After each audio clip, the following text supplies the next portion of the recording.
আসসালামু আলাইকুম। কিছু ইউটিউবার আছে, তাদের অবস্থা থেকে যেটা মনে হচ্ছে পদে আগুন শুধু লাগে নাই, আগুনে কয়লা হয়ে ওই যে কয়লা যেন ফাইটে যায় না, ওদের পাশে এরকম লাল হয়ে ফেটে আছে এই অবস্থা। হ্যাঁ, ওটা কাপড় যদি উদাম করেন না, উদাম করলে দেখবেন ওই অবস্থা হয়ে আছে। কারণ কি, হিটটা ঠিক জায়গা মতো হয়েছে। আসিফ নজরুলের মাধ্যমে তদবির বাণিজ্য করে যারা এখন সংসার চালাইতেছে, ঢাকায় বাড়ি গাড়ি টাড়ি কিনতেছেন, তাদের তো গায়ে লাগবেই, তাই না? এক এক আসামির তদবির করে 1 কোটি 1.5 কোটি 5 কোটি টাকা পর্যন্ত পাওয়া যায়, তো করতে সমস্যা কোথায়? শুরুটা করি বিশিষ্ট বুদ্ধিজীবী ইস্কন আলম। তো ইস্কন আলম ওরফে শাহেদ আলম, এই ব্যক্তি আমাকে নিয়ে একটা কথা বলেছেন যে আমি হচ্ছে এখানে উবার চালাই, আর শাহেদ আলম এখানে এসে হোয়াইট হাউসে চাকরি করেছে, তার কোনোদিন কোনো কিছু করতে হয়নি। হইতে পারে শাহেদের মনে হয় বাপের মনে হয় বিশাল জমিদারি, ঢাকা থেকে 3-4 কোটি টাকা নিয়ে এসে চ্যানেল 24-এ চাকরি করার অবস্থায় তো কামিয়েছে, টাকা পয়সা নিয়ে এসে তারপরে বসে বসে খাইতো। তো মনে করতাম এরকম কিছু আর কি। এর আগেও সে এক ভিডিওতে বলেছিল যে আমাকে সে নিউ ইয়র্কের কোনো এক রাস্তার ধারে দেখেছেন। কথা তো বলেন চিবাই চিবাই, বিশাল এক, দেখলে মনে হয় যেন শেরে বাংলায় ফজলুল হকের চাইতে বেশি জ্ঞানী লোক। তো উনি এর আগেও আমাকে নিয়ে এই ধরনের কথাবার্তা বলেছেন। সবশেষ আমি হচ্ছে উবার চালাই। শাহেদ আলম, আমি শুধু উবার চালাই না, আমি এখানে কফির দোকানে কাজ করেছি, আমি এখানে গ্রোসারির দোকানে, বাংলাদেশের মুদির দোকান আছে না, মুদির দোকানে কাজ করেছি, আমি এখানে একদম লিটারেলি বাংলাদেশে পিজা ডেলিভারি দেন না, বাংলাদেশে আপনারা যে পিজা ডেলিভারি অর্ডার দেন বাসায় দিয়ে আসে, ওইভাবে বাসায় নিয়ে নিয়ে তারপরে দিয়ে এসে আমি একদমই লজ্জাবোধ করিনি। আপনি আমার উবার ড্রাইভার বললেন আর কি বললেন, একদম লজ্জা করিনি, কিন্তু লজ্জা পাইতাম যদি আপনি যেটা করেছেন সেটা করতাম। এখন আপনি কি করেছেন সেটা একটু জানানো দরকার না? যেহেতু আপনি এখানে এসে হোয়াইট হাউসে চাকরি করতেন, আপনার বিশাল আকারে আমাদের উবার ড্রাইভার, তাদেরকে আপনার কাছে খুব বেশি মানে ছোট লোক মনে হয়, যে ছোট জব, এটা খারাপ লেগেছে। তো আপনারটাই করি, শুনি আমরা ছোট করে একজনের একটা অডিও রেকর্ড শুনি। অডিও রেকর্ডটা হচ্ছে আমাদের এখানকার বাংলাদেশে এক ভাই আছে, খলিল ভাই। সালাম আলাইকুম। আপনার খলিল বিরিয়ানির আজকে টাকা ছাড়া বিজ্ঞাপন করে দিচ্ছি একটু। তো খলিল ভাইয়ের এই 4-5টা ব্রাঞ্চ আছে আপনার খলিল বিরিয়ানি নামে। আপনারা যারা আমেরিকায় যারা আসেন, নিউ ইয়র্কে, তারা জানেন, আমি জানি না নিউ ইয়র্কের বাইরে ওনার ব্রাঞ্চ আছে কিনা। তো নিউ ইয়র্কে যারা আসেন তারা অনেকেই হয়তো শুনেছেন যে খলিল বিরিয়ানি কোনটা। এই খলিল বিরিয়ানি প্রতি মাসে মাসে শাহেদকে 1000 টাকা করে সাহায্য দিত। তো সাহায্য দিত যে, এই হচ্ছে আমাদের শাহেদ আলম। শাহেদ আলম এখানে হোয়াইট হাউসের বিশাল বড় চাকরি করতে, টাকা পয়সা কোনো সমস্যা নাই। সে বলে থাকে বিভিন্ন মানুষের কাছে, ইদানিং আবার বলে যে তার বউ বিশাল বড় এক চাকরি করে। শাহেদ আলম, তোমার বউ কি চাকরি করে? ওই টাকা দিয়া 4টা পোর্শ, এই পোর্শ একটা, তারপর পোর্শের পরে হচ্ছে আপনার মার্সিডিজ একটা টেসলা, আরেকটা কি গাড়ি আছে, টোটাল 4টা গাড়ি তার। সে আমাদের সাথে, এই মুশফিক ভাই যেদিন দেশে যায় সেদিন ওয়াশিংটনেও তার সাথে গিয়েছিলাম। সেখানে গিয়ে বসে সে আমাদের সাথে এসে বলছিল তার প্রায় $2200 শুধু ইন্স্যুরেন্সেই খরচ যায়। তো বিশাল বড় লোকে এক ভাবসাব। তো বড় লোকিটা টাকা পয়সাটা আসলো কোথা থেকে জানেন? ইসকন নিয়ে আমি প্রথম পর্ব করলাম।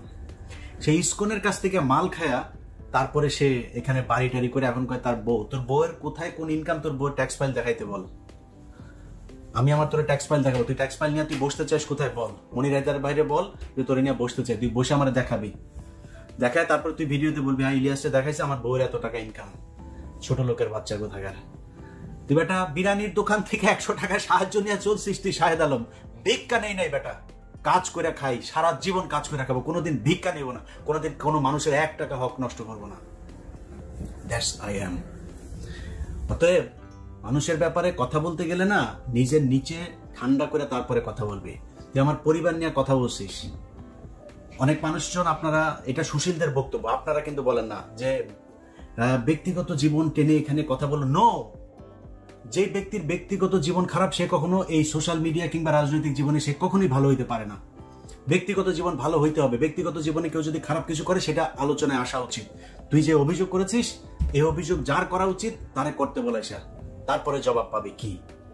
সো তুই এখানে বসিস যেসব কথাবার্তা, তোরা কিছু হইলেই এই তোদের মতো কিছু লোকজন নিজেদেরকে বিশাল আকারের মানে সুশীল দাবি করিস, কথাবার্তা বলার সময় জানোস না চ্যাটের ভালো, নিজের মনে করিস যে বিশাল বড় সুশীল। তো তুই সুশীল মনে করিয়া তোরা বলিস যে ব্যক্তিগত আক্রমণ করা যাবে না। তুই যে বেডির সাথে থাকিস, এই বেডিরও তো রাস্তার মধ্যে এই যে আশুলিয়ার ইয়ার মধ্যে তারপরে আকাম করে ধরা পড়ে তোরা থানায় নিয়ে বিয়ে পড়াইছে, পাবলিকে ধইরা তোরে বিয়ে পড়াইছে, প্রেম করতে আরেক বেটির সাথে এই বেটির ই করছিস। তুই এগুলি আমাদের শিখাস? নিজের পাশার নিচে ইয়ে ঠিক আছে তোর, ঠিক করে তারপরে অন্য মানুষের সাথে কথা বলবি। তো এরা বলে হচ্ছে ব্যক্তিগত আক্রমণ করবি না। ব্যক্তিগত আক্রমণ না, দেলোয়ার হোসেন সাইদির রাস্তায় রাস্তায় আপনার আতর বিক্রি করতো, আতর বিক্রি করার ইয়েতে আপনার সে যুদ্ধাপরাধী ইয়ে করতো, হিন্দুদের বাড়িঘর হামলা করতো, হিন্দুদের বাড়িঘর হামলা করে তারপরে নাকি সে এই হিন্দুদের বাড়িঘর নিজের বাড়িতে নিয়ে চলে গিয়েছে। এসব আসিফ নজরুল লিখেছে। শুধু যে লিখেছে তা না, আসিফ নজরুলের এই লেখা আন্তর্জাতিক অপরাধ ট্রাইব্যুনালে এভিডেন্স হিসেবে সাইদি সাহেবের মামলায় ব্যবহার করা হয়েছে। যান খোঁজ নিয়ে দেখেন এটা মিথ্যা যদি হয়। আসিফ নজরুলকে জিজ্ঞেস করেন এটা যদি মিথ্যা হয়, ওই বলবে মিথ্যা, আমি এটা প্রমাণ করব। সো দেলোয়ার হোসেন সাইদির যেই হত্যাকাণ্ড, যে বিচার, এই বিচার যদি নাকি আবার কোনো তদন্ত হয়, এই বিচারের যদি আবারও নতুন করে কোনো প্রক্রিয়া শুরু হয়, আসিফ নজরুল সেটার আসামি হবে। অতএব তারা ব্যক্তি আক্রমণ করতে গিয়ে মানুষ সুর দিয়ে নাকি দেলোয়ার হোসেন সাইদি আতর ব্যস্ত মনে করেন, ব্যস্ত, এটা কি ব্যক্তি আক্রমণ না? নিজামী হরিণ নিয়ে এক মহিলাকে নিয়ে পাকিস্তানি ক্যাম্পে নিয়ে দিয়ে এসছে, এটা ব্যক্তি আক্রমণ না? তাও মিথ্যা কথা, আমরা তো মিথ্যা বলি নাই। এই যে আসিফ নজরুলের যে অডিও রেকর্ড চালানো হয়েছে, আসিফ নজরুলের এই অডিও রেকর্ড তার বিয়ে করার আগের, বহু আগের, এই রেকর্ড প্রায় 10 বছর আগের। সে তার বউয়ের সাথে, তখন তার বউ আরেকজনের ঘরের বউ, তার সাথে আপনার এই সংসার করছে, সেই অবস্থায় আসিফ নজরুল এখানে ঢুকে তারপরে তারে বুঝাচ্ছে, হ্যাঁ ওরা তো এখন তোমার সেবা যত্ন করে না, তোমার জ্বর হয়েছে, এখন আমি আসবো কিনা, এসব নিয়ে কথাবার্তা বলে। সো আসিফ নজরুলদের ব্যক্তিগত জীবন এগুলো কেন আসে, এটা হচ্ছে প্রশ্ন। অনেকেই প্রশ্ন করতে পারেন যে আসিফ নজরুলের বিরুদ্ধে কেন করলাম, এগুলো জানা দরকার। দেখেন 5 তারিখে যে ঘটনা, 5 তারিখে এই দেশটা স্বাধীন হয়েছিল কেন, এটা একটা বিশাল বড় প্রশ্ন। এই প্রশ্নের উত্তর দিতে হবে। কি কারণ ছিল? আওয়ামী লীগ, ইন্ডিয়া, এই যে সেনাবাহিনীর উপরে যা হয়েছে, আমরা এতদিন ধরে যা বলছি, যেসব কথাগুলো নিয়ে সবচেয়ে বেশি আলোচনা, গুমের শিকার হয়েছিল, আলেমদেরকে যা করা হয়েছে, আন্তর্জাতিক বিশ্বের কাছে বাংলাদেশকে জঙ্গি রাষ্ট্র হিসেবে প্রতিষ্ঠিত করেছে কারা, এই জিনিসগুলো একদম মোটা দাগে এই গোটা জিনিসের বিচার হইতে হবে। আপনারা মনে করেন না যে আমরা হুট করে মনে হয় উপদেষ্টা হইতে চাইবো, এই জন্য আসিফ নজরুলের সাথে শুরু করে দিয়েছে। আসিফ নজরুল আজ থেকে 1 মাস আগে আমাকে ফোন করেছে। আমরা যখন মাহমুদুর রহমান ভাই দেশে গেল, দেশে যাওয়ার পরে আমরা মাহমুদুর রহমান ভাইকে যখন সে জেলে ঢুকাইলো আইন দেখায়া, তখন আমরা এটা নিয়ে ব্যাপক সমালোচনা করেছি এবং এদিন খুব কঠোর ভাষায় আসিফ নজরুলকে নিয়ে কিছু কথা বলেছিলাম এবং তারপরে হুমকি দিয়েছিলাম যে তার কিছু অডিও রেকর্ড, এই অডিও রেকর্ড কিন্তু আমার কাছে সবার আগে আসে, আমি ছাড়ি নাই এটা। তো সেইটা জানতে পেরেছি। কিভাবে জেনেছে? আমি এটা পাঠিয়েছিলাম আবার আরেকজনকে, তো পাঠানোর পরে সে আবার তাকে জানিয়েছে যে ভাই এই ব্যাপার, তাকে সাবধান করার জন্য যে আপনার বিরুদ্ধে কিন্তু এই চলছে, আপনি কিন্তু এটা করেন না, আপনি কিন্তু ভাই আমাদের করেন, সাবধানে চলেন, আপনার ট্যাপে ট্যাপে ফেলতে পারে, সো একটু সাবধানে চলাফেরা করেন। তারা সাবধান করে দিয়েছে। নাম বলে দেই, কনক সারোয়ার। আমি কনক ভাইকে পাঠাই, কনক পারে ভাই দেখেন, এই দেখেন তার ব্যাপারে কি সব অভিযোগ। তখন কনক ভাই আমাকে বললো যে দরকার নেই এগুলি নিয়ে, এখন নিজেদের ভেতরে এগুলি কি, অনেক আগে প্রেম করতো, পরকিয়া করতো, এগুলি এখন বলে লাভ কি। তো কনক ভাই তাকে সাবধান করে। দেখেন মানে আমি বিষয়গুলো বলছি কেন, বোঝানোর জন্য যে আমরা কতটা মানে প্রক্রিয়ার মধ্য দিয়ে যেতে চেয়েছিলাম। এরপরে সে ফোন করলো। ফোন করার পরে আমি বললাম, আমার বললো যে ইলিয়াস কি হয়েছে ভাই, আপনি আমার পিছনে কেন লাগলেন ইলিয়াস, এই সেই, হ্যাঁ সুন্দর করে কথাবার্তা বললো। তো আমি ফোন করেছে, যেহেতু ফোন আবার করেছে, বলি ধরেন মনির হায়দার ভাই তার বাসায় গিয়েছে, মনির হায়দার ভাইয়ের নাম্বার থেকে তারপরে তাকে ধরিয়ে দিয়েছে যে ইলিয়াস আসিফ ভাই কথা বলবে। তো আমি নিয়ে কথা বললাম। তখন আমার জিজ্ঞেস করলো কি সমস্যা, কি ভাই বলেন, কি হয়েছে, কি লাগবে, কি আপনি তো এইভাবে আমাদের বিরুদ্ধে লাগলে এইভাবে মানুষের ভেতরে একটা যায়, চলেন মিলেমিশে কাজ করি, দেশে আসেন, কি সমস্যা, কালকে শুনলাম আপনার পাসপোর্ট নাকি অনেকদিন ধরে পড়ে আছে, আপনি লাইভে বলছেন, এটা ঠিক করে দেই। তা আমি বললাম যে স্যার আমার পাসপোর্টটা আমার লাগবে না, আপনি যদি পারেন আপনার আমি পাসপোর্টের, সে আমার কাছে রিসিপ্ট চাচ্ছে। তা আমি বলছি স্যার আপনার যে পাসপোর্টের রিসিপ্ট আমি দিয়ে দিই, আপনি যদি পারেন তাহলে পাসপোর্টটা আটকায় রাখেন। আমি এসবির কাছ থেকে পাসপোর্ট নিয়ে আসবো। তো এই হয়েছে তার সাথে আমার কথা। এখন এই কথার পরে তাকে সেদিন শেষ যেটা হয়েছে যে স্যার আপনাকে আমরা অনেক পছন্দ করি, অনেক ভালোবাসি, আপনি 5 তারিখের আগে আপনাকে যে হিসাবে জানতাম আপনার কাজগুলো যেন স্যার ওইরকমই হয়। এই হলো তার সাথে ওই দিন আমার ফোন আলাপের শেষ। তার 3 দিন পরে সে ফারুকীকে উপদেষ্টা বানিয়েছে। এবার বলেন তার সাথে মিলেমিশে কাজ করব কিভাবে? যেই হোক, আসিফ নজরুল তো বিশাল পাওয়ারফুল না, বলতে পারেন যে ডক্টর ইউনূসের প্যারালাল একটা মানে পাওয়ার সে এখন প্র্যাকটিস করছে। তো আসিফ নজরুলের মতো একটা লোক যদি আমাকে ফোন দেয়, আমার সাথে সে নিজে থেকে কথা বলতে চায়, আবার ওই দিন এটাও বলেছে, নাম্বার দিল আমাকে, নাম্বার দিয়ে বললো যে ইলিয়াস, নাম্বার অবশ্য তার আগেই দিয়েছে, মনির হায়দার ভাই আরো প্রায় 10 দিন আগে দিয়েছে, ওই রেকর্ড নিয়ে যখন কথাবার্তা হয়েছে তারপরে। আমি ফোন করি নাই তারে, সেই পরে মনির হায়দার ভাইকে দিয়ে ফোন করে। তো মনির হায়দার ভাই চেয়েছে যে সম্পর্কটা ভালো হয়ে যাক। এখন আসিফ নজরুলের যখন ফারুকী কি করলো, এরপরে তো আর কোনো কথা নেই। আচ্ছা, তার আগে আসিফ নজরুল, প্রথম আলো, তারপরে কালবেলা, এদেরকে নিয়ে আমি নিউজ করলাম, 2টাতে আসিফ নজরুল আমাকে কাউন্টার দিয়েছে। ভাই, অনেক মানুষজন আমাকে ফোন করে বলেছেন, অনেক পলিটিশিয়ান, সবার আগে মাপ চাই, আমি জামাতের আমিরের কাছে মাপ চাই, ওনাকে আমি খুব সম্মান করি, উনি আমাকে না করেছিলেন দ্বিতীয় পর্বটা দিতে, কিন্তু মাননীয় আমির আসলে আমার কিছু করার ছিল না, কারণ এই বিষয়টা মানুষকে জানানো দরকার ছিল। আসিফ নজরুলের প্রথম পর্ব যাওয়ার পরে অনেকেই বলেছে যে এটা কাল্পনিক, এটা বর্ণনা, এই বর্ণনার মধ্যে কোনো প্রমাণ নাই, তথ্য প্রমাণ সহ দিলাম দ্বিতীয় পর্ব, এটা দেওয়ার দরকার ছিল তাই দিলাম। এর বাইরেও বিপি নুরুল হক, নূর সহ আরো অনেক পলিটিশিয়ানরা ফোন দিয়েছেন, ভাই এগুলো নিয়ে এখন আলাপ না করলে হয় না। তো আমি তাদেরকে একই কথা বলছি, আমি কিন্তু যা কথা বলছি আমি সোশ্যাল মিডিয়াতে, আমার এই রেকর্ড থাকবে, সো আমি সব কথার জন্য দায়িত্ব নিয়ে বলছি। আমি সবাইকে একটা কথা বলেছি যে ভাই, আমাকে কিন্তু মানে আপনি অন্য সবার মতো করে কথাবার্তা বলে আপনাদের সাথে গিয়ে কাজ করবো ওইখানে করতে পারবেন না। আমার কয়েকটা পয়েন্ট আছে, ওই পয়েন্ট যতদিন না হবে, যদি তারেক রহমান গিয়েও যদি আমার এইটার বিরুদ্ধে করে, আমি তারেক রহমানের বিরুদ্ধে কথা বলবো। অতএব সেটা কি? সেটা হচ্ছে বিডিআর এর জওয়ানদের সবাইকে ছাড়তে হবে, বিডিআর এটা নিয়ে হত্যাকাণ্ডের বিচার হইতে হবে। 21শে অগস্ট গ্রেনেড হামলা, এটা বিএনপির তারেক রহমান সহ সবাইকে অব্যাহতি না, ওই মামলার পুনঃ তদন্ত হইতে হবে, ওইটা নতুন মামলা হবে, এটা কারা করেছে সেটা আমাদের জানা দরকার। আমি তারেক রহমানের কাছে অনুরোধ থাকবে, আপনারা এটার অনুসন্ধান করেন, আপনিও জানেন এটা কারা করেছে, আমার কাছে ওটার সব তথ্য প্রমাণ আছে, আমি সেটা নিয়ে কাজ করছি, এই কয়েকদিনের ভেতরে ওটার ভিডিও দেখবেন আপনারা। অতএব আপনি 21শে আগস্ট বিডিআর হত্যাকাণ্ড, তারপরে উদিচি, নারায়ণগঞ্জ বোমা হামলা, যেই ঘটনা, শাপলা চত্বরে যে হত্যাকাণ্ড, এগুলো সব বিচার হইতে হবে খুব দ্রুত। এটার ব্যাপারে কমিশন গঠন করে এগুলোর ব্যাপারে কাজ করতে হবে। আজকে 2024 সালের ডিসেম্বর মাস, আমি বাংলাদেশের মানুষের সামনে ভিডিওতে বলে যাচ্ছি, বিডিআর হত্যাকাণ্ড নিয়ে কমিশন গঠন করবে না তারা। অতএব এই যে মানে আপনার কোনো কিছু যে হচ্ছে না, মানে ইন্ডিয়ার ব্যাপারে সব জায়গায় চুপ, সব কিছুতে কাজ চলছে, এটা চলছে ওটা, ইন্ডিয়ার ব্যাপারে সবকিছু চুপ। বিডিআর এর জওয়ানরা এখন পর্যন্ত জেলখানায় কেন থাকবে, কাকে খুশি করার জন্য? এটার জবাব আসিফ নজরুলকে দিতে হবে।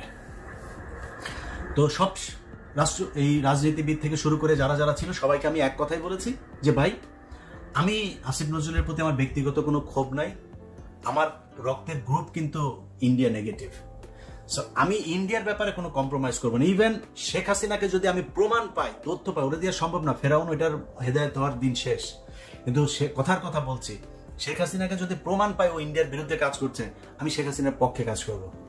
এটা শেখ হাসিনা ক্ষমতায় থাকতে বলতাম, এখনো বলছি।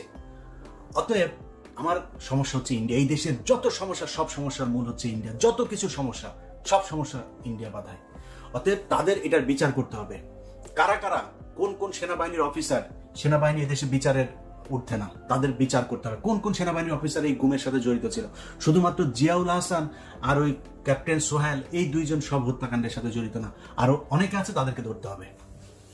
প্রথম আলো, ডেইলি স্টার, কালবেলা সহ যেসব সাংবাদিকেরা এই গত 15 বছরে আলেমদেরকে জঙ্গি বানিয়েছে, পুরো বাংলাদেশকে সারা পৃথিবীর সামনে জঙ্গি রাষ্ট্র বানিয়েছে, তাদের বিচার করতে হবে, দ্রুত তাদেরকে ধরতে হবে। এইটা ছাড়া শাক দিয়ে মাছ ঢেকে ইলিয়াসকে আপনাদের সাথে কাজ করানো যাবে না, কখনোই যাবে না। কত কোটি টাকা দিবেন আপনি আমারে বলেন আমি উবার চালাই, আরে বেটা উবার চালাই, সমস্যা কোথায়? তোর মতো ভিক্ষা করি রে, তোদের মতো চুরি করি, চুরির টাকা আমার পকেটে ঢুকাই, ওইটা ঢুকাইলে তোর হাসিনা মার সময়ে তোর বাপের এখানে বাড়ি থাকতো, তাও নিউ ইয়র্কে না, ক্যালিফোর্নিয়ার সবচাইতে টপ ক্লাস জায়গায় বাড়ি থাকতো। জায়গার নাম বলতে বলেছে, কই কিনবেন ওই জায়গার নাম বলেন। ইলিয়াস বিক্রি হওয়ার জিনিস না। আমার কথা বলায় আমার স্টাইলে আমি কথা বলি, আমার কথা কারো পছন্দ হইতে পারে, না হইতে পারে, কোনো সমস্যা নাই। কত মানুষ ভাই কত কিছু বলতেছে, এত কিছু শোনার টাইম আছে নাকি? ফেসবুকে একজন মেসেজ পাঠিয়েছে, কারণ আমি ফেসবুকের মেসেঞ্জারে খুব কম যাই। একজন মেসেজ পাঠিয়েছে, হঠাৎ করে দেখি যে মানে শেষ মেসেজ মানে বিশ্রী গালাগালি করেছে, এটা মুখে উচ্চারণ করছে না, বিশ্রী গালাগালি। কিরে ভাই, আমার ফেসবুক ফ্রেন্ড গালাগালি করলো, একটু উপরে যায় দেখি সে আরো প্রায় মানে 1-1.5 বছর ধরে আমার বিভিন্ন সময় মেসেজ পাঠায়।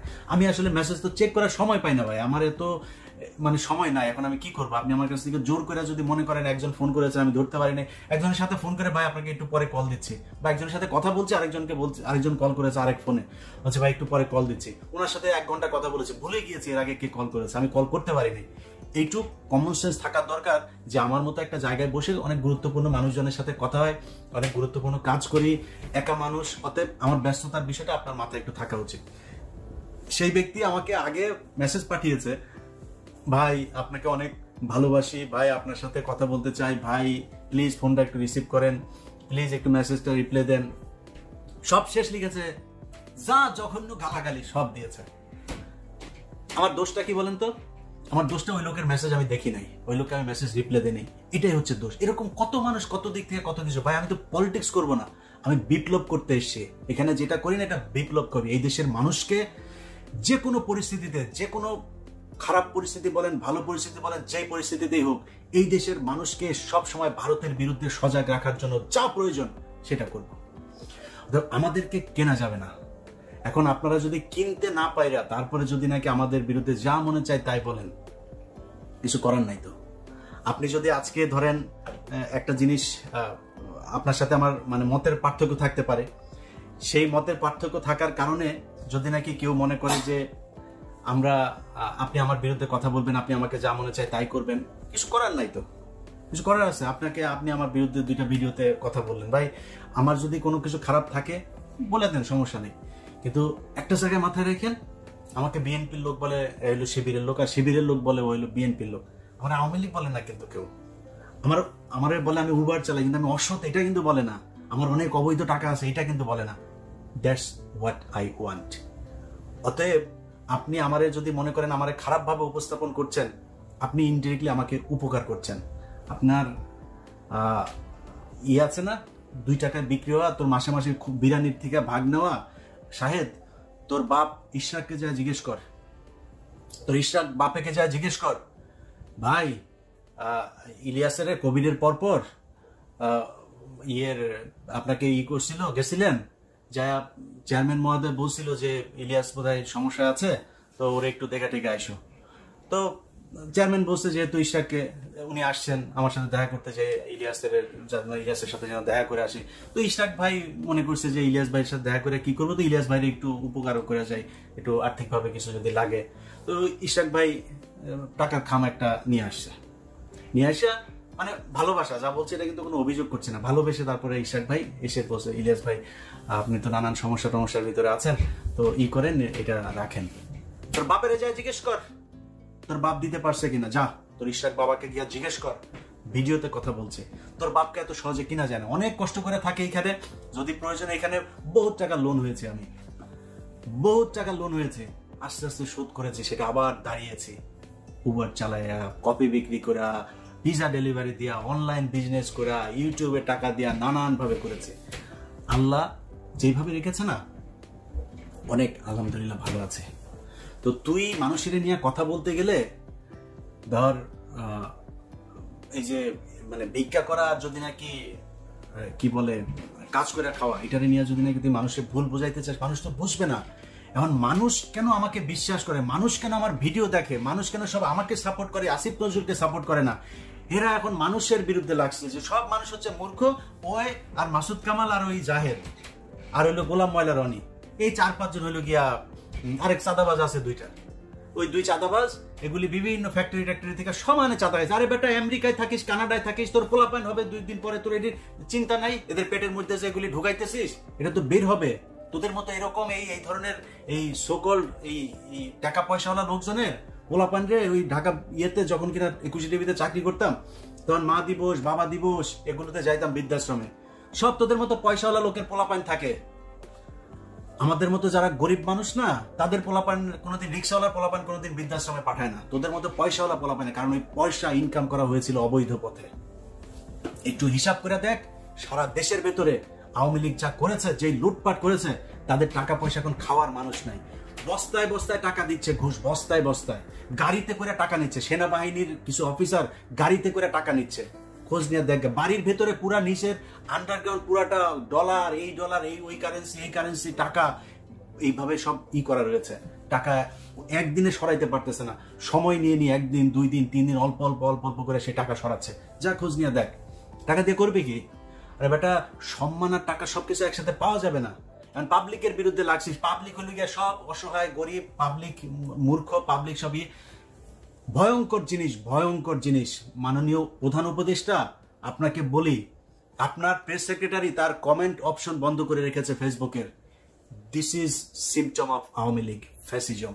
অতএব ওরে বললেন যে যেদিন জনগণের ভয়ে কমেন্ট অফ করতে হবে, সেদিন ইলিয়াস মানে পুরানা 100% আসিফ নজরুলের ফেসবুকে যায়, ইউটিউবে যায়, যান কমেন্ট পড়েন আর আমার কমেন্ট পড়েন। আমি যেদিন দেখবো মানে 100 বা 50% না, 30% মানুষ যেদিন আমাকে নিয়ে গালাগালি করবে, আমাকে যেদিন বাজে কমেন্ট করবে, আমার বিরুদ্ধে যাবে, সেদিন আমি ইউটিউবে ফেসবুকে থাকবো না। আমি বুঝবো যে সামথিং ওয়েন্ট রং। অতএব আমাকে এখান থেকে লিভ নিতে হবে, আমি ঠিক মতো পারছি না। আপনি যেটা বলছেন, আমি আপনাদের অনেকের যারা কিনা মানে এই মাসুদ কামাল আর জায়েদ টেকদের মতো উপদেষ্টা হওয়ার জন্য আসিফ নজরুলের জাঙ্গা ধরে একটু কামড় দিয়া চিপ দিয়া জাঙ্গার নিচের ঘাম টাম খাওয়ার জন্য বসে আছেন, আপনাদেরকে বলবো যে আপনারা ওগুলি করতে থাকেন। কিন্তু অন্য মানুষ যারা কিনা আমাকে আরো আমার পক্ষের মানুষজনও তো আছেন, তাদের অনেকেরও আমার সাথে ফোনে বা তারাও সোশ্যাল মিডিয়াতে কথা বলে, আমি কাউকে বলি নাই, একজনকেও বলি নাই যে আমার পক্ষে আপনি একটা ভিডিও বানাই দেন, আমার পক্ষে কাউকে বলি নাই। তো তাদেরকে বলবো, যারা আসলেই গঠনমূলক সমালোচনা করতে চান, তাদেরকে বলবো যে ভাই, আমি ব্যক্তিগত আক্রমণের জন্য এখানে আসি নাই। ব্যক্তিগত আক্রমণ তারা করেছে, তাদের ব্যক্তিগত আক্রমণে এই গেল 15 বছর খালেদা জিয়ার বিরুদ্ধে ব্যক্তিগত আক্রমণ হয় নাই। কিছুক্ষণ আগে শুনছিলাম তারেক রহমান বমির উপরে পড়েছিল, মেরে কোমর ভেঙে তারপরে বমির উপরে ফেলে রাখা হয়েছিল, তাকে তো মেরে ফেলার জন্য চেষ্টা করা হয়েছিল। এটা কি আক্রমণ? তারেক রহমান কি প্রতিষ্ঠান, কোম্পানি? খালেদা জিয়া কোম্পানি যে ফ্যাক্টরি, তারা নিয়ে যা ইচ্ছে তাই বলা যাবে? কি বলে নাই সেটা বলেন। খালেদা জিয়ার চরিত্র থেকে শুরু করে অর্থনৈতিক 2 কোটি টাকার এতিমের টাকা আত্মসাৎ থেকে শুরু করে কি বলে নাই, সব বলা হয়েছে। ওগুলি ব্যক্তিগত আক্রমণ ছিল না? জামায়াতের নেতাদেরকে ফাঁসি দেওয়া হয়েছে তাদের ব্যক্তিগত আক্রমণে, এটার নাম ব্যক্তিগত আক্রমণ না? আমি মনে করি না, কোনোটাই ব্যক্তিগত আক্রমণ না। যারা ব্যক্তি এই পাবলিক ফাংশন করতে আসবে, তাদের কোনো ব্যক্তি জীবন নাই, তাদের জীবন স্বচ্ছ থাকতে হবে, ট্রান্সপারেন্ট থাকতে হবে। এবং আমি আমার জীবন সম্পর্কে ট্রান্সপারেন্ট থাকতে চাই। আমার বিরুদ্ধে যে কোনো অভিযোগ যদি আসে, যে অভিযোগ আসুক, প্রতিটা অভিযোগের জবাব দিতে আমি রাজি। যে বলবে, যার যেমনে বলবে, আমার সাথে আসবে, আচ্ছা সে ব্যক্তি বলবে যে সে পুরুষ হোক নারী হোক যাই হোক, সে আসবে, বলবে যে আমার সাথে বসতে চায়। যে কোনো প্ল্যাটফর্মে আমি তার সাথে বসবো, বসে তারপরে বুঝাই দিব যে কার দোষ, কার ভুল, কি হয়েছে। আমার সাথে যদি কারো কোনো সমস্যা হয়ে থাকে, সবকিছু জবাব দিব। কিছু বলি না, অনেক কিছুই আছে যেগুলো নিয়ে কিছু বলার দরকার নেই, বলে লাভ কি? যে যার যার মতো থাকুক, ওগুলো নিয়ে কোনো কথা বলি না। অনেক মানুষের কাছে অনেক কথাবার্তা শুনে, অনেক অভিযোগ শুনে হাসি শুধু। যে ঘটনা কি আর বর্ণনা হয়েছে কি, ওটা নিয়ে যদি কোনোদিন যদি কারোর সাথে কোনো বিষয় নিয়ে আলাপ হইতে আসে, কেউ যদি করতে আসেন, আমার ব্যক্তিগত যে কোনো জীবন নিয়ে আমি আলাপ করতে রাজি, একদমই ট্রান্সপারেন্ট। তো এটাই যেটা বললাম, যে আপনাদের সবার কাছে অনুরোধ থাকবে যে আমি মানুষের জন্য কাজ করি, এই দেশের জন্য কাজ করি। দেশের মানুষের বিরুদ্ধে যেদিন যাব, সেদিন আমি বুঝবো যে দেশের মানুষ আমার পক্ষে নাই। সো সেদিন থেকে আমাকে অন্য চিন্তা করতে হবে।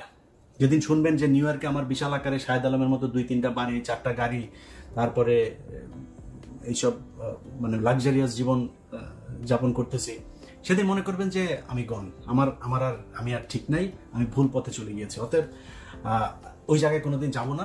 আপনাদের কাছে অনুরোধ যে উপদেষ্টাদের সাথে যে কথাগুলো বলেছি, যে বিষয়গুলো নিয়ে আলাপ করেছি, এই বিষয়গুলো আসলে আমি নিজে থেকে করতে চাইনি, তারা বাধ্য করেছে। এবং বিএনপিকেও বলবো যে বিএনপির লোকজন যারা আছেন, তারা হয়তো অনেকে মনে করছেন যে আসিফ নজরুলরা হচ্ছে গিয়ে আপনাদের পক্ষে কাজ করছে, একটা ভবিষ্যৎবাণী করে যায়। সব শেষে অপেক্ষা করেন, এপ্রিল-মের দিকে আসিফ নজরুলদের বিরুদ্ধে বিএনপি এবং জামায়াতকে রাস্তায় নামতে হবে। এই ভবিষ্যৎবাণীটা করে গেলাম। তো তারা কি করবে, আসিফ নজরুলরা কি করবে? আসিফ নজরুলরা এখন ইন্ডিয়ান লবিং মেনটেন করছে এবং তারা ইন্ডিয়াকে দিয়ে আপনার এই প্রশাসনের সব জায়গায় তাদের লোকজন বসাচ্ছে। সব শেষ, সব শেষ। এই যে দুদকের যে চেয়ারম্যান বানানো হলো, জানেন কে? এই প্রথম আলোর প্রোডাক্ট। নাম বললাম না, বিএনপির সর্বোচ্চ জায়গা থেকে তাকে তদবির করা হয়েছে আরেকজনকে। বিএনপির কথা শোনা হয়নি। আসিফ নজরুল একদম সরাসরি ফাইট করে তারপরে এই মোমেনকে বসিয়েছে। সো তারা তাদের লোকজনকে বিশেষ বিশেষ জায়গায় বসাচ্ছে। অডিটের যে ডিজি আছে, অডিটের ডিজি কিভাবে এখন পর্যন্ত থাকে আমার বলেন? সব অডিটের সব কাগজপত্র তছনছ করে ফেলছে। আসিফ নজরুল নতুন এক সংশোধনী এনেছে আন্তর্জাতিক অপরাধ ট্রাইব্যুনালের ইয়েতে, সবকিছুতেই আপনার আপিল করা যাবে। মানে নর্মালি তো আপনার রায় হবে, রায় হলে তারপর আপিল। সবকিছুতে আপনি মনে করেন একটা আপনি একজন সাক্ষী করবেন, ওনার সাক্ষ্য দিয়েছে, ওইটার বিরুদ্ধে আপনি আপিল করবেন। এই মামলা করতে 5000 বছর লাগবে যদি আসিফ নজরুলের আইন অনুযায়ী যদি চলতে থাকেন। এগুলো সে করছে, আওয়ামী লীগকে বাঁচানোর সব কাজ সে করছে।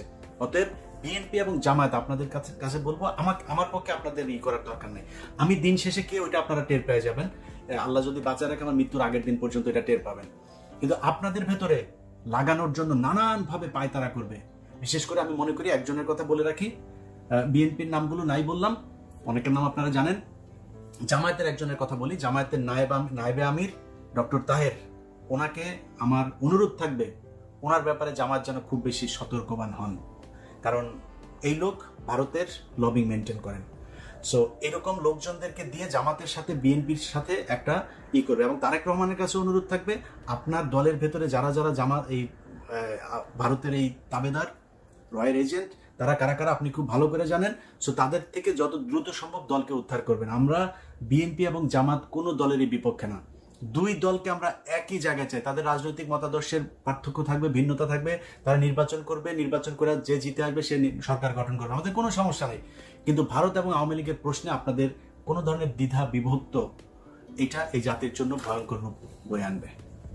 তো সবার কাছে অনুরোধ, আপনারা আশা করি এই মেসেজ আসিফ নজরুল ওনার কাছে জানায় দিবেন যে আসিফ নজরুল ইলিয়াস হোসেন কোনো ব্যক্তি আক্রমণ, কোনো ব্যক্তি আক্রোশের জন্য আসিফ নজরুলকে কিছু বলে নাই। আসিফ নজরুলকে যা বলেছে সেগুলো আবারও চাই, চেয়ে শেষ করি। বিডিআরের জওয়ানদেরকে জানুয়ারির 9 তারিখে শুনানি আছে, ছেড়ে দিতে হবে। 2-4 জনকে না, সবাইকে। যতটুকু শুনলাম কয়েকজনকে ছাড়ার জন্য তারা পদক্ষেপ নিয়েছে। যারা যারা মূল ঘটনা জানে বিডিআরের, তাদেরকে তারা ভেতরে রেখে আটকে রাখার আরো চেষ্টা করছে। সবাইকে ছাড়তে হবে, এই মামলা খারিজ করতে হবে, এই মামলা পুরো খারিজ করতে হবে। নতুন মামলা হবে, বিডিআরের হত্যাকাণ্ড নিয়ে নতুন কমিশন তৈরি হবে এবং সেই কমিশনে অবশ্যই যারা গুম ছিল, কর্নেল হাসিনুর রহমান, সুমন ভাই, তারপরে যে সোয়েব ভাই, তারপরে ওইদিকে যারা যারা আছে, এদেরকে এটার সম্পূর্ণ ক্ষমতা দিতে হবে। কারা কারা এগুলো করেছে। এখন সেনাপ্রধানের পাশে ওই মেজর জেনারেল, ওই লেফটেন্যান্ট জেনারেল, এরা না, এদেরকে দিয়ে ওই কমিশন হবে না। যারা গুম ছিল তাদেরকে দিয়ে করতে হবে এই কমিশন। যেই সব পরিবার আলেমদের যাদের যাদের গুম করে রাখা হয়েছিল, তাদের পরিবারকে জঙ্গি নাটক সাজিয়ে হত্যা করা হয়েছে, তাদের পরিবারের কাছে ক্ষমা চাইতে হবে, তাদের পরিবারকে ক্ষতিপূরণ দিতে হবে। ওই ঘটনাগুলোর আলাদা আলাদা তদন্ত হইতে হবে। প্রথম আলো, ডেইলি স্টার, কালবেলা সহ যেই সব পত্রিকা, টেলিভিশনের সাংবাদিকরা এখনো পর্যন্ত দোষরদের হয়ে কাজ করছে, আগে কাজ করতো, এখনো কাজ করছে, হত্যা মামলার আসামি, তাদেরকে খুব দ্রুত গ্রেপ্তার করতে হবে। ছাত্ররা যারা আহত আছে এখন পর্যন্ত, তাদের সর্বোচ্চ চিকিৎসা দিতে হবে। যারা মারা গিয়েছিল 5 লাখ টাকার ক্ষয়রাতি না, তাদেরকে 5 কোটি, অন্তত 1 কোটি টাকা তাদেরকে দিতে হবে। সো এই বিষয়গুলো পরিষ্কার ভাবে আমাদের সামনে আসতে হবে। যদি না আসে, তাহলে কে আমারে কি বললেন, জামায়াতের আমির বললেন না তারেক রহমান বললেন, আমি কোনোটারে কেয়ারও করি না। যদি এই জায়গাগুলো যদি ঠিক করে দেন, আমি জামাতের আমিরের পায়ে ধরে বসে থাকবো, তারেক রহমানের পায়ে ধরে বসে থাকবো, কোনো সমস্যা নেই আমার। কিন্তু এই জায়গায় কোনো ছাড় না, কোনো ছাড় দেওয়া যাবে না। এই 15 বছর ভারতের বিরুদ্ধে যুদ্ধ করেছে এই জন্য না। 5 জানুয়ারি অনেক মানুষ বলে ফেলেন না, ধাপ করে বলে ফেলতে পারেন যে ভাই দেশে আসেন, দেশে এসে এই করেন। দেশে এসে আপনি যে বলেন না আমারে, রাস্তায় যারা মারামারি করেছে ওই লোক আমারে বলে না। আপনি যিনি বলেন ওই জীবনে কোনোদিন রাস্তায় নামেন নাই। আমি ইলিয়াস 2014 সালের 5 জানুয়ারি নির্বাচনে আমি ইলিয়াস একা যুদ্ধ করে এসেছি, একা, ওইখানে থেকে কখনোই কম্প্রোমাইজ করি নাই, আজকেও করছি না, ভবিষ্যতে কোনোদিন করবো না। খলিল বিরানির থেকে 1000 টাকা ভাগও নিব না। উবার চালায় খাইতে হইলে না, আরো যদি মাটি কাটতে যদি হয় আমেরিকায় মাটি কেটে খাবো। শাহেদ আলম, তুমি আমারে নিয়ে উবার ড্রাইভার বলো, না কফি বিক্রেতা বলো, ডেলিভারি ম্যান বলো, যা মনে চায় বলো, আমি চুরি করি না, বিরিয়ানির থেকে 1,000 টাকা ভাগ নেই না। আল্লাহ হাফেজ।